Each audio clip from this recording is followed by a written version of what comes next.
أشهد أن محمدًا رسول الله.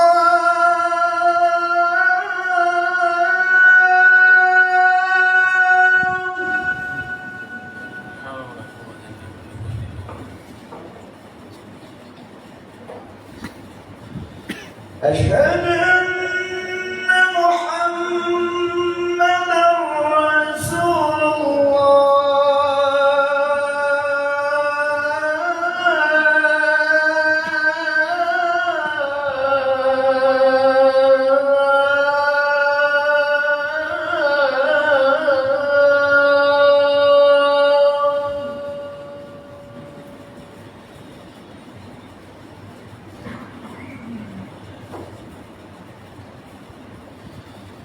حي على الصلاة.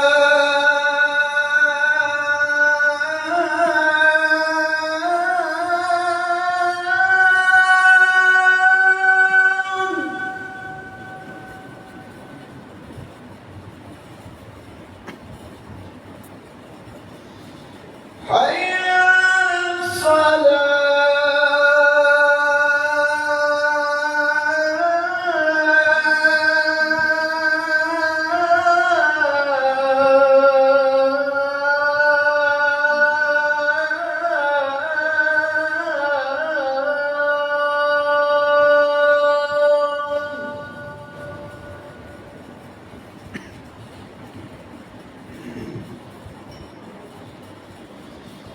حي على الفلاح.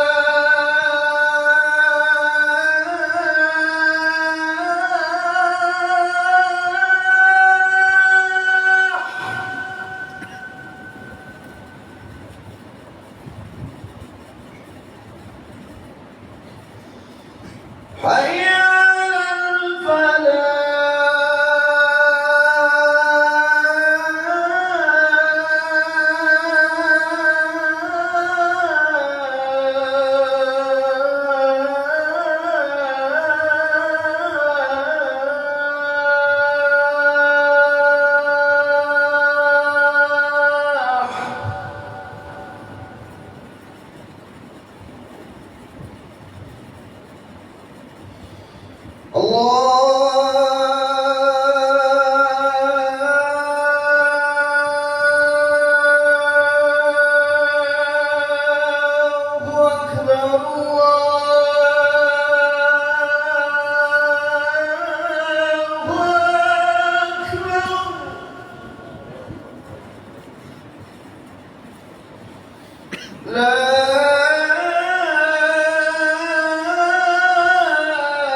الحمد لله نحمده ونستعينه ونستغفره ونؤمن به ونتوكل عليه ونعوذ بالله من شرور أنفسنا ومن سيئات أعمالنا من يهده الله فلا مضل له ومن يضلل الله فلا هادي له نشهد أن لا إله إلا الله وحده لا شريك له ونشهد أن محمدا عبده ورسوله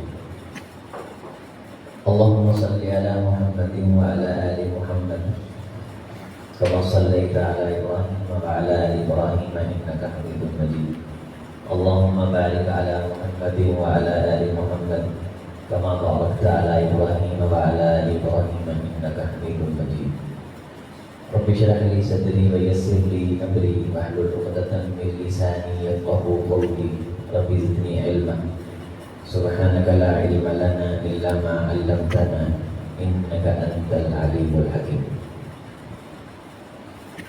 قال الله تعالى في كلامه الحميد يا أيها الذين آمنوا اتقوا الله وقولوا قولا سديدا يصلح لكم أعمالكم ويغفر لكم ذنوبكم ومن يطع الله ورسوله فقد فاز فوزا عظيما قال النبي صلى الله عليه وسلم إن الله يحب معالي الأمور ويكره سفسافها أو كما قال عليه الصلاة والسلام ہر قسم کی تعریف اللہ کے لیے اور بہت بہت درود و سلام سید الکونین امام الہدا جناب محمد رسول اللہ صلی اللہ علیہ وسلم کی ذات گرامی قدر کے لیے محترم محتشم معزز محبت دوستوں بزرگوں اور بھائیوں پردہ نشین اسلامی ماں اور بہنوں اللہ تعالی نے ہماری جو روزمرہ کی زندگی ہے یومیہ معمولات ہیں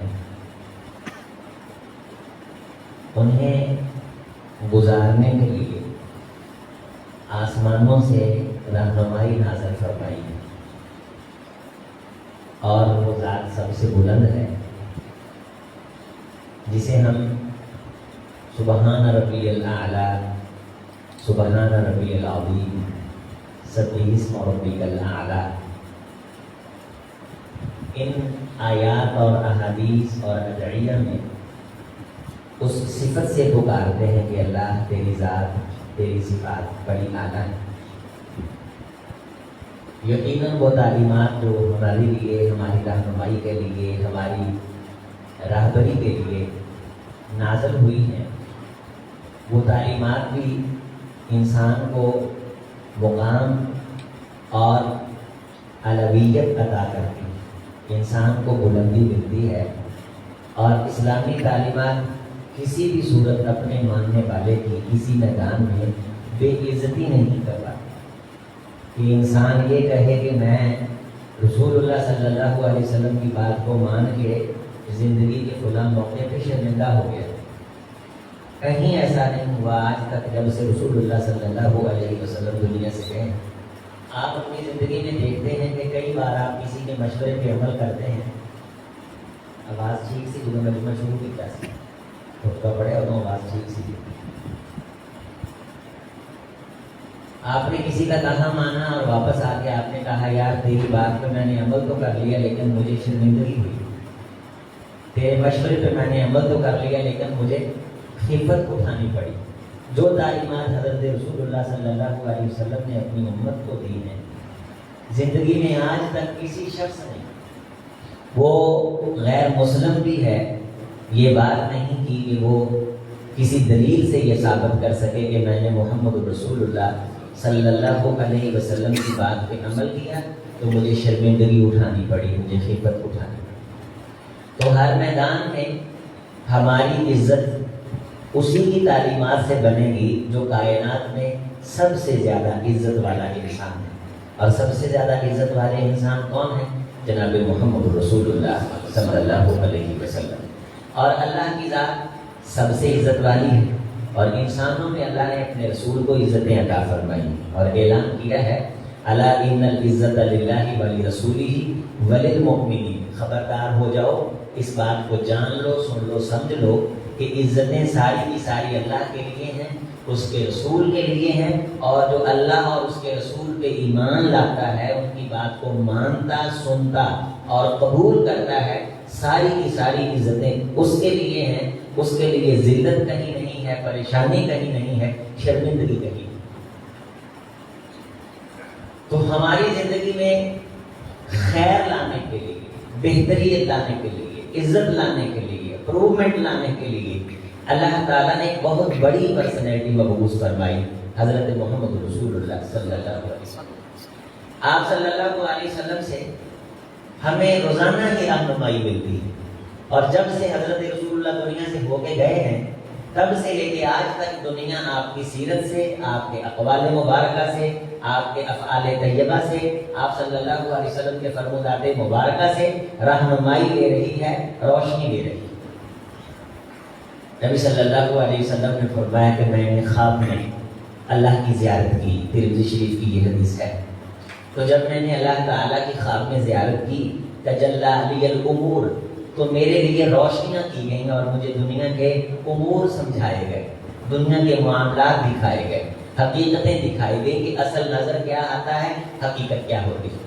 تو رسول اللہ صلی اللہ علیہ وسلم کو یہ شرف حاصل ہے کہ آپ جو رہنمائی فرماتے ہیں، آپ کو پتہ ہوتا ہے کہ اس کے نتائج کیا ہیں، وہی کی روشنی میں آپ کو اس کا نتیجہ بھی دکھایا جاتا ہے۔ ہمارے حکمران جو قانون بناتے ہیں، انہیں یہ نہیں معلوم ہوتا کہ اس کا نتیجہ کیا ہوگا۔ ایک پرسنل میٹر میرا ہے کہ آپ اس بات پہ عمل کریں، لیکن میں آپ کو گارنٹی نہیں دے سکتا کہ اس کا نتیجہ بھی خیر والا ہوگا۔ رسول اللہ صلی اللہ علیہ وسلم نے فرمایا تجلی علی الامور والعبر، تو معاملات سے پردے اٹھائے گئے، معاملات کا انجام مجھے دکھایا گیا اور یہ بتایا گیا کہ یہ جو روشنی ہے، اور پھر بہت ساری چیزیں رسول اللہ صلی اللہ علیہ وسلم فرماتے ہیں کہ میں نے دیکھی۔ ان میں سے ایک یہ بھی تھا کہ میں نے کچھ فرشتوں کو آپس میں جھگڑا کرتے ہوئے دیکھا۔ تو اللہ تعالیٰ نے مجھ سے یہ پوچھا کہ یہ فرشتے جھگڑا کیوں کر رہے ہیں؟ تو میں نے کہا اللہ مجھے اس بات کا علم نہیں ہے۔ تو اللہ تعالیٰ نے پھر اپنا ہاتھ میری کمر پہ پھیرا، تو میں نے پھر اللہ کے اس ہاتھ کی ٹھنڈک اپنے سینے میں محسوس کی، تو میرے لیے پھر کچھ حقیقتیں روشن ہوئیں، پھر کچھ اور معاملات کی گرہیں کھلیں، اور وہ گرہیں کھلنے کے بعد میرے علم میں یہ بات لائی گئی، مجھے یہ بتائی گئی کہ یہ فرشتے کن کن چیزوں کے بارے جھگڑا کر رہے ہیں۔ پھر وہ مجھے چیزیں بتائی گئیں، 6 چیزیں ان کا تذکرہ کیا گیا، وہ چیزیں مجھے بتائی گئی۔ تو فرشتوں کے بارے یہ اطلاع مجھے دی گئی کہ یہ جو 6 چیزیں ہیں، یہ جو بڑے بڑے خیر والے عمل ہیں، یہ جو بڑے بڑے خیر والے کام ہیں جو انسان کی زندگی میں بہتری لاتے ہیں، خیر لاتے ہیں، ترقی لاتے ہیں، اللہ تعالیٰ کے ان فرشتوں کو اس نیکی کو اپنی بارگاہ میں لانے کے لیے جب بھیجتے ہیں، تو یہ فرشتے آپس میں لڑائی شروع کر دیتے ہیں کہ اس عمل کو ہم نے اللہ کی بارگاہ میں لے کے جانا ہے۔ ان اعمال کے اندر طہارت ہے، اچھے طریقے سے وضو کرنے والا انسان جو بہترین طریقے سے وضو کر کے اپنے آپ کو صاف ستھرا رکھتا ہے۔ آج تک کوئی شخص یہ نہیں کہے گا کہ مجھے وضو کر کے شرمندگی ہو گئی، میں نے منہ اچھی طرح دھویا مجھے شرمندگی ہو گئی۔ عزت بنی، انسان کی زندگی میں صفائی آئی، ستھرائی آئی، طہارت آئی، صحت آئی۔ جس طرح وضو میں ہم ناک کو صاف کرتے اور کانوں کا مسا اور انگلیوں کے خلال اور داڑھی کے خلال اور پاؤں کے جناب انگلیوں کے ناخن سے لے کے سر کے بالوں تک ہم ایک مرتبہ جسم کو ٹھنڈک پہنچاتے ہیں، یہ طریقہ یقینی طور پہ کسی ایسی شخصیت کا بتلایا ہوا ہے۔ عام لوگ کہتے ہیں ہم تو رسول اللہ کی ذات میں ایمان رکھتے ہیں، جو لوگ رسول اللہ کو اللہ کا رسول نہیں مانتے وہ اس وضو کو دیکھ کے یہ کہتے ہیں کہ یقیناً اس ذات کو، اس پرسنالٹی کو کوئی غیبی رہنمائی حاصل ہے۔ عام انسان کے ذہن میں آ ہی نہیں سکتا کہ جسم کو پاک کس طریقے سے بھی کیا جاتا ہے۔ مسجد کی طرف زیادہ سے زیادہ قدم اٹھانا یہ دکھایا گیا، مسجد کی پہلی صفوں میں بیٹھنا یہ دکھایا گیا، زبان سے ہمیشہ خیر کی بات کرنا یہ مجھے دکھایا گیا۔ من طیب الکلامی، ایک انسان دین کی بات، خیر کی بات کرتا ہے، لوگوں کو اللہ کے قریب کرتا ہے، وہ مجھے دکھایا گیا کہ اس کی نیکی کو فرشتے اٹھانے کے لیے آپس میں جھگڑا کرتے ہیں۔ من طیب الکلامی و من طیب الخلق، اچھے خلق کا اظہار جو انسان کرتا ہے، زبان کا، رشتہ داری کو جوڑنے والا، غریبوں کو نوازنے والا، یہ ساری چیزیں مجھے دکھائی گئیں۔ اور اس کے بعد اللہ تعالیٰ نے مجھے ایک دعا سکھلائی، خود اللہ نے مجھے یہ دعا سکھلائی۔ یہ جو دعا ہے یہی ہمارے آج کے جمعے کا مرکزی مضمون ہے۔ وہ دعا کیا تھی؟ رسول اللہ صلی اللہ علیہ وسلم فرماتے ہیں کہ اللہ نے مجھے کہا قل یا محمد اذا صلیت صلی اللہ علیہ وسلم، اے میرے محمد صلی اللہ علیہ وسلم جب تم نماز پڑھو تو یہ دعا مانگا کرو۔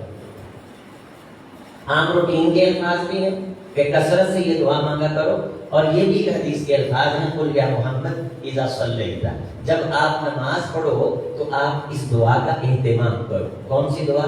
اللہم انی اسألک فعل الخیرات، اے اللہ میں تجھ سے خیر کے کام کرنے کی توفیق مانگتا ہوں۔ خیراتی کام، خیراتی عمل، خیر والے کام، بہتری والے کام، بھلائی والے کام، عامت الناس کے فائدے والے کام، فعل الخیرات، خیراتی مشن، بعض ہوتے خیراتی ادارے۔ رسول اپنی نظر سے ہر بندے کو پورا خیراتی انسٹیٹیوٹ دیکھنا چاہتا ہے کہ اس کے دروازے پہ مہمان آئیں، اس کے گھر میں فقیروں کے لیے دسترخوان سجے، اس کی زکوٰۃ غریبوں کے گھر تک خود پہنچے، اس کے گھر کے اندر ادارے کا قیام ہو، دین کی تعلیمات ہوں، جہاد کی تربیت ہو، فعل الخیرات۔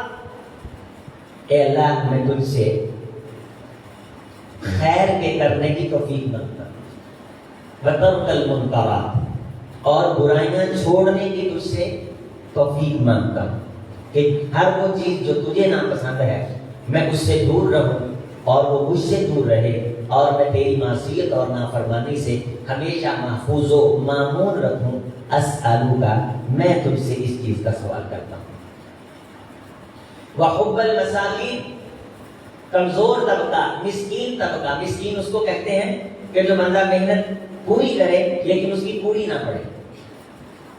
ہمارے معاشرے میں یہ ریڑھی بان، چھابڑی فروش، دکانداروں کی دکانوں کے آگے ٹھیلا ٹھپا لگانے والے، ایک مزدور قسم کا طبقہ اس مہنگائی کے دور میں محنت بڑی کرتا ہے لیکن ضروریات زندگی پوری نہیں ہو پاتی۔ بجلی کا بل، دودھ کا بل، اور گھر کے اندر بچوں کی بیماری، شادی بیاہ، انسان کو معلوم ہوتا ہے کہ یہ روزانہ محنت کے لیے نکلتا ہے لیکن اس کی پوری نہیں پڑتی۔ اس بندے کو مسکین کہا جاتا ہے۔ جو اشاروں پہ کھڑے ہو کے مانتے ہیں یہ مسکین نہیں ہے۔ مسکین وہ شخص ہے جو محنت کرے لیکن اس کی پوری نہ پڑے۔ اے اللہ اس بندے کی محبت مجھ محمد کے دل میں پیدا کر دے، یہ دعا اللہ سے بلا دے۔ آپ اندازہ فرما سکتے ہیں کہ جو اپنے ہاتھ سے محنت کرتا ہے، مزدوری کرتا ہے اور اس کی پوری نہیں پڑتی، اور اس کے ساتھ محبت کرنے کا حکم دیا جا رہا ہے اور یہ دعا مانگنے کا کہا جا رہا ہے۔ وَأَن تَغْفِرَ لِي وَتَرْحَمَنِي، میں تجھ سے یہ دعا کرتا ہوں کہ تو میرے گناہوں کو معاف کر دے اور میرے حالات پہ رحم فرما دے۔ جملوں پہ غور کریں۔ خیر کا جب کام ہوگا، منکر سے انسان محفوظ رہے گا، مسکین سے انسان جب محبت کرے گا تو پھر امید رکھے اللہ سے کہ وہ اللہ اسے معاف کرے گا۔ غریب کا حق مارے، مسکین کے قریب نہ پھٹکے۔ کروڑ دے دیا اللہ نے، وہ بھی سمجھا میرا ہی ہے، اللہ نے 2 کروڑ دے دیا، سمجھا وہ بھی میرا ہے۔ وَفِي أَمْوَالِكُمْ حَقٌّ لِلسَّائِلِ وَالْمَحْرُومِ، لوگوں تمہارے مالوں کے اندر یتیموں، غریبوں، مسکینوں کا حق ہے، فرض زکوٰۃ دے دو تو اس کے باوجود بھی مسکینوں کا حق تمہارے مال کے اندر باقی رہتا ہے۔ بیٹے آگے آگے آ جاؤ، پیچھے باہر نمازی آ رہے ہیں، آگے آگے آ جاؤ۔ تمہارے مالوں کے اندر یہ حق پھر بھی باقی رہتا ہے۔ تم نے خیر کے کام کرنے والے خیراتی انسٹیٹیوٹ بن جانا ہے۔ تمہارا تعارف یہ ہو، تمہاری پہچان یہ ہو کہ یہ انسان خیر کے کام میں ہمیشہ ہمیں صفحے اول میں نظر آتا ہے۔ کسی کی خوشی ہو صفحے اول میں نظر آتا ہے، کسی کے ہاں غمی ہو صفحے اول میں نظر آتا ہے، کسی کے ہاں دکھ ہو صفحے اول میں نظر آتا ہے۔ سب تو یہ انسان ایک خیراتی مشن لے کے یہ چلتا پھرتا خیر والا انسان ہے۔ رسول اللہ صلی اللہ علیہ وسلم نے فرمایا جس کے مرنے کے بعد یہ گواہی دی جائے کہ یہ بندہ خیر کے کام کے اندر لپک کر کے جاتا تھا، اللہ اس گواہی کی بنیاد پہ اس بندے کی بخشش فرما دیتے۔ یا عبادی، اے میرے بندو، کلکم عار، تم سارے ننگے ہو، اکسیکم، لباس تم کو میں پہناتا ہوں، اگر میں نے تمہیں پہنائے ہیں تو تم دوسروں کو پہناؤ۔ فاستکسونی، مجھ اللہ کو لباس پہناؤ۔ صحابہ کہنے لگے اللہ کے رسول اللہ کو لباس کون پہنائے؟ کیا ہمارے لباسوں کی اللہ کو ضرورت ہے؟ آپ نے فرمایا ہاں وہی دعا اسألک فعل الخیرات، اے اللہ میں تجھ سے خیر کے کام کی توفیق مانگتا ہوں، یعنی ان تک کپڑے پہنچاؤ، خیر کا کام کرو جن کے پاس کپڑے خریدنے کی گنجائش نہیں ہے۔ آج کے خطبے کے بعد میرے بھائی اگر 5-10 منٹ کے لیے گھر میں جا کے جائزہ لیں تو کتنے سارے ایسے کپڑے جو ہم استعمال نہیں کرتے، ہم پہنتے نہیں ہیں، وہ ہماری الماریاں بھری ہوئی۔ اکسکم فاستکسونی، تم سمجھتے ہو کہ تم نے اپنے ہاتھوں کی کمائی سے یہ کپڑے پہنے؟ نہیں، کلکم عار، تم سارے ننگے ہو، میں اللہ نے تمہیں پہنایا ہے۔ فاستکسونی، تم مجھ اللہ کو کپڑے پہناؤ۔ قیامت کا دن ہوگا، حدیث قدسی ہے، رسول اللہ صلی اللہ علیہ وسلم نے فرمایا یہ فعل الخیرات کوئی چھوٹا سا دائرہ نہیں ہے۔ اللہ فرمائے آدم کے بیٹے میں نے تجھے کپڑے پہنائے، تجھے روٹی دی، تو پیاسا تھا میں نے پلایا، تو بھوکا تھا اطعموا کو میں نے کھلایا، لم تستطعمونی لم تشربونی لم تکسونی، تو نے مجھے پہنایا نہیں، تو نے مجھے کھلایا نہیں، تو نے مجھے پلایا نہیں۔ اللہ تو کھانے سے پاک ہے، پینے سے پاک ہے، پہننے سے پاک ہے۔ آواز دی جائے گی میرے فلاں بندے کو کپڑے کی ضرورت تھی، اس کو پہناتا، گویا مجھے اللہ کو پہناتا۔ فلاں کو کھانے کی ضرورت تھی، اس تک کھانا پہنچاتا، گویا کہ مجھ تک پہنچاتا۔ فلاں بندے کو پانی کی ضرورت تھی، اس کو پانی پلاتا، گویا مجھے اللہ کو پلاتا اور ان نیکیوں کا بدلہ میرے ہاں پاتا۔ کیا آج ہم اپنے گھر سے اپنی اولاد سے باہر جھانک کے دیکھ رہے ہیں؟ ہمارے اس دیش کے اندر غربت کی ایسی شکلیں بھی پائی جاتی ہیں کہ ہم ان کی آنکھوں میں آنکھ نہیں ملا سکتے۔ کتنی بیوائیں ہیں کہ جن کے گھر میں اگر 1000 روپے کے پیزے کا آپ اس پیزے کا سودا کر لیں اللہ تعالیٰ سے، اس پیزے کی جگہ پہ 1000 روپے آپ ان کے گھر میں بھیج دیں، وہ اس 1000 روپے سے اپنی ہزاروں ضرورتیں پوری کر لیتے ہیں۔ مجھے خود ایک دوست نے بتایا کہ ہمارے گھر میں ایک عورت کام کرتی ہے، تو میں پیزا منگوانے لگا، تو روٹین کی بات ہے، شہری لوگ پیزا عموماً منگواتے رہتے ہیں، بچے پیزا کھاتے رہتے ہیں۔ تو میری بیگم یہ کہنے لگی کہ آج اس نے اپنی بیٹی سے ملنے جانا ہے، یہ چھٹی مانگ رہی ہے، تو آپ پیزے کا 1000 روپے اسے دے دیں۔ کہتا میں نے پیزے کا 1000 روپے اسے دے دیا، تو جب وہ واپس آئی تو اس سے پوچھا کہ آپ نے اس 1000 روپے کا کیا کیا؟ تو کہنے لگی کہ میں 100 روپے میرا کرایہ لگ گیا، 200 روپے کی میں اپنی بیٹی کے لیے چپل لے کے گئی، اور 50 روپے کی میں نے اپنی بیٹی کے لیے چوڑیاں لے لی، اور 6 میں سموسے لے کے گئی، درجن کیلے لے کے گئی، اور 500 روپیہ میں اس کو ہاتھ میں دے کے آئی۔ آج میری بیٹی بہت خوش تھی، شیخ اللہ آپ کا بھلا کرے۔ وہ گویا کہ سخاوت کا وہاں دریا بہا کے آئی 1000 روپے میں، اور میرے لیے کوئی یہ بہت بڑا کام نہیں تھا، میں نے پیزا پھر منگوا لیا۔ اسألک فعل الخیرات، میں تجھ سے خیراتی شخص بننے کی، خیراتی انسٹیٹیوٹ بننے کی، خیراتی سینٹر بننے کی، خیراتی ڈپارٹمنٹ بننے کی میں تجھ سے اپیل کرتا ہوں کہ مجھے ایک خیراتی شخص بنا دے، ایک خیر والا شخص بنا دے، کہ میرے گھر سے خیر پھوٹے، کائنات تک خیر پہنچے، میں دنیا میں زندگی گزاروں تو خیر والا شخص بن کے زندگی گزاروں۔ مطلب پسند آدمی، صرف اپنے ہی پیٹ کے گرد گھومنے والا آدمی ہمیشہ خیر سے محروم رہتا ہے۔ وَأَن تَغْفِرَ لِي وَتَرْحَمَنِي، اے خیر کا کام کرنے والو، اب تم اللہ سے کہو اللہ ہمیں معاف کر دے، ہمارے حالات پہ رحم فرما دے۔ اللہ کے ذمے ضروری اور لازم ہو جاتا ہے کہ اللہ تمہارے گناہوں پہ معافی کا قلم بھی پھیرے، اور اللہ تعالیٰ تمہارے حالات پہ رحم بھی فرمائے۔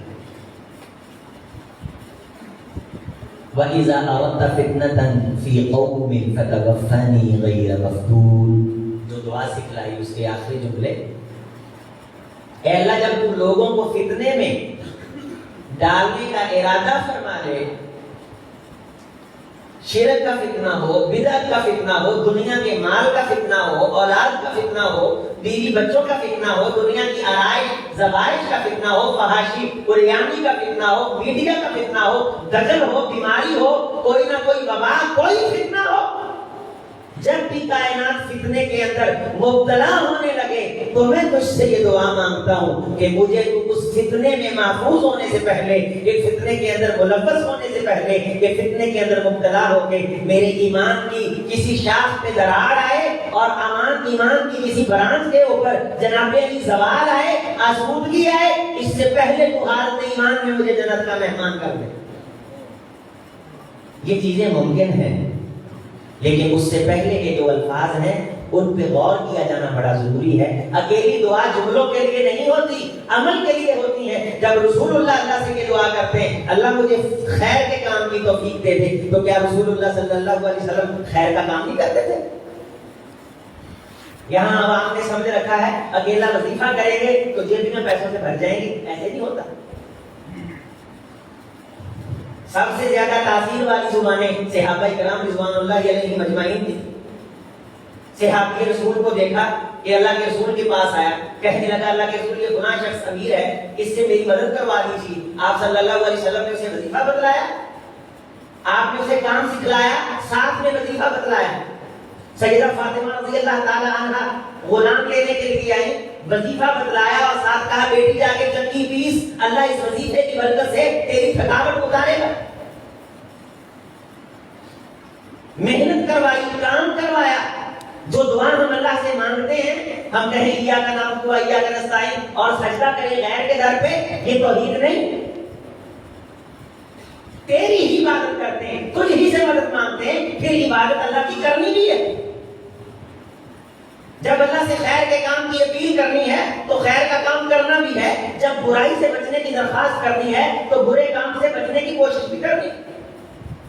اللہ میری بیٹیوں کو حیا والا بنا، انہیں حیا والا کلچر بھی دینا ہے۔ اللہ میری بیٹی کو میرے لیے صدقہ جاریہ بنا، تو بیٹی کو آپ سوڑ میں داخل کروا کے بندہ یہ کہے اللہ میری بیٹی میرے لیے باعث بخشش بن جائے، اٹ از ناٹ پاسبل، ایسے نہیں ہو سکتا، ممکن نہیں ہے۔ زبان سے کہنا کیا اور عمل سے کرنا کیا؟ جب زبان اور عمل کے اندر مخالفت ہوتی ہے اسے منافقت کہا جاتا ہے۔ تو جب انسان اپنے آپ کے ساتھ منافقت کرے تو وہ کسی دوسرے شخص کے ساتھ کیسے مخلص ہو سکتا ہے؟ اس سے بڑا کوئی منافق کوئی ہو سکتا ہے جو دعا میں یہ کہے حب المساکین، مسکینوں کی محبت عطا کرتے اور زندگی کے اندر مسکینوں سے نفرت رکھے، خیر کے کام کی بھیک مانگے، خیر کے کام سے نفرت کرے،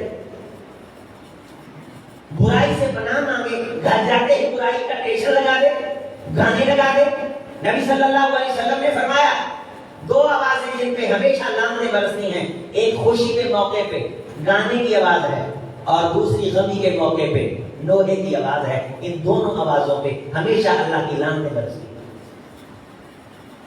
وَيْلٌ لِّلْأَصْوَاتَيْنِ، دو آوازوں کے لیے ہمیشہ اللہ تعالیٰ کی طرف سے لعنت ہے۔ صوتانی ملعونانی، صوت مزمار عند فرحی و صوت ویل عند مصیبتی، مصیبت کے وقت ہائے وائے اور خوشی کے وقت گانا ٹھمکا، ساز طبلہ ڈھول سرنگی چھاتی ہے، بندہ بڑا پکا ہے، لذیذ ہے، داڑھی ماشاءاللہ سنت کے مطابق، شلوار ٹخنوں سے اوپر، سینے پہ ہاتھ بڑا ٹھوک کے باندھتا ہے، لیکن خوشی کا موقع آیا اس کے گھر میں بھی تھرتھراہٹ آپ کو نظر آتی ہے، موسیقی نظر آتی ہے۔ فرمایا اس خاندان پہ، اس گھر پہ اللہ کی لعنت ہے جہاں خوشی کے موقع پہ یہ آوازیں سنائی دیتی ہیں، مزمار کی آوازیں، گانے کی آوازیں، ساز کی آوازیں۔ اللہ سے کہتا یہ ہے فعل الخیرات، اللہ خیر کے کام کرنے کی توفیق دے، لیکن شادی بیاہ کے موقع پہ پیسہ انویسٹ کر کے شر کے چراغ جلائے جاتے ہیں، شر پھیلایا جاتا ہے، یہ بندہ اپنے ساتھ مخلص نہیں، یہ اپنے ساتھ عمل کر رہا ہے، اپنے ساتھ فراڈ کر رہا ہے، خود کے ساتھ یہ بندہ دھوکہ کر رہا ہے۔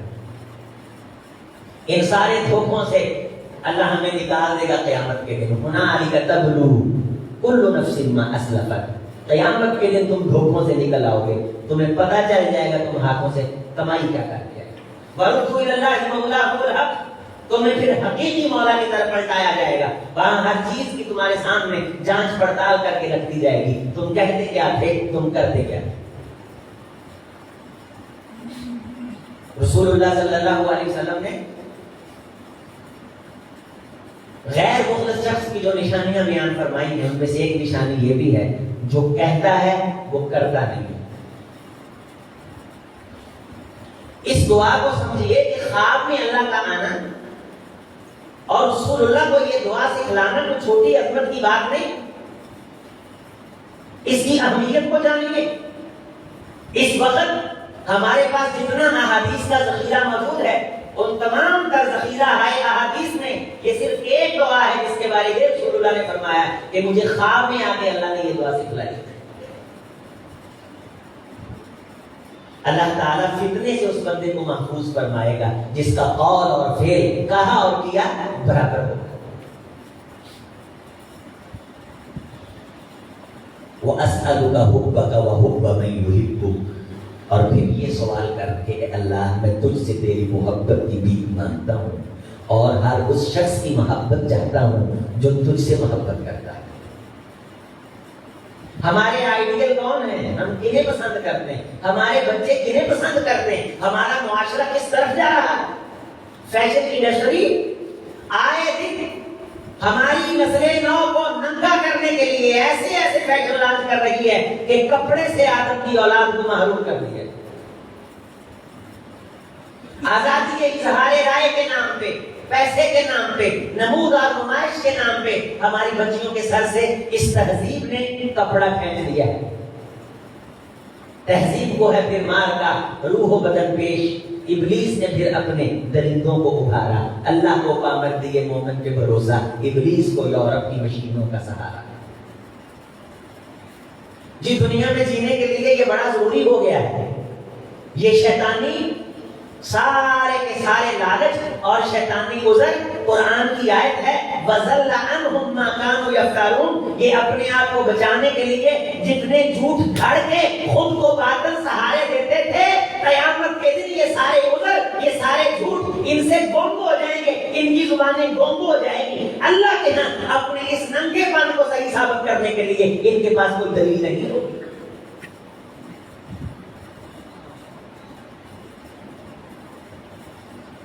ہماری نسلیں اور گھروں کے اندر جو گانا چل رہا ہے اس کے اندر عمران خان کا قصور ہے. کہتے ہیں کہ وہ اچھی نہیں ہے.